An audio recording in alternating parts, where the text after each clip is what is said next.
To the government's watching, I've taken the G20 by force. This movie is so much fun, by the way, and you kind of get dropped into the G20 summit. So there's a lot about Rutledge that you probably had to kind of fill in when you were getting to know him. What is the most surprising or your kind of favorite detail that you were able to learn about him or even create? Yeah, we did. We fleshed it out a lot. When I first read the script and had a meeting with Patricia, our director, one of the things I said is, okay, well, the character for me is not quite on the page yet. It's building blocks there. It's in sort of paint by numbers, but I would want to do X, Y, Z, and she loved it. So we co-created this thing that I spent a lot of time on my own thinking about what would have made this guy who and what he is. I think that backstory stuff, I think that it adds, it's about creating a three-dimensional character that exists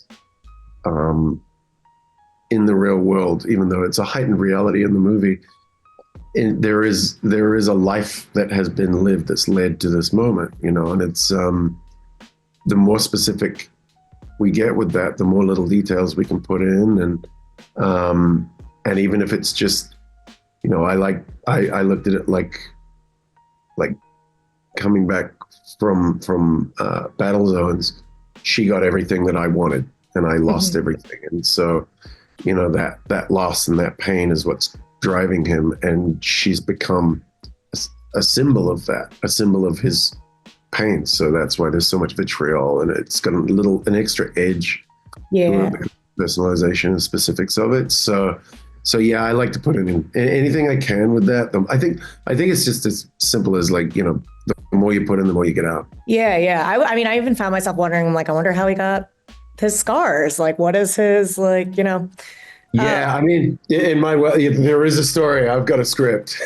Oh, it did. I was at the Q&A yesterday. You were saying there's a separate script. I'm joking, but there is, I'm fascinated at the reasons why people do things, what they do, why people do what they do. And, this is a guy who's got some very strong opinions and takes very strong action on those ideas. And one might argue there's some mental health issues in there. I'm fascinated by that. Mm-hmm. In fact, one might argue there's clearly some mental health issues that would be really be amazing to explore all that. And I love that. I love playing around in that world. Yeah, I have to say you play bad guys so well. And every time I talk to you, it's you're so dang charming, but I think I get nervous going in because I'm I just, so on that note, what do you think is the most common misconception about you based on that? The funny thing is I get a lot of people that say, I was really scared to meet you, but you're normal. Yeah. Anyone that's been my housemate or that I've lived with might argue, but I'm pretty boring. I'm pretty boring dude. I think the thing with the bad characters, with playing the bad guy is it's such a safe zone to do that. I think everyone has a light and a dark side, right?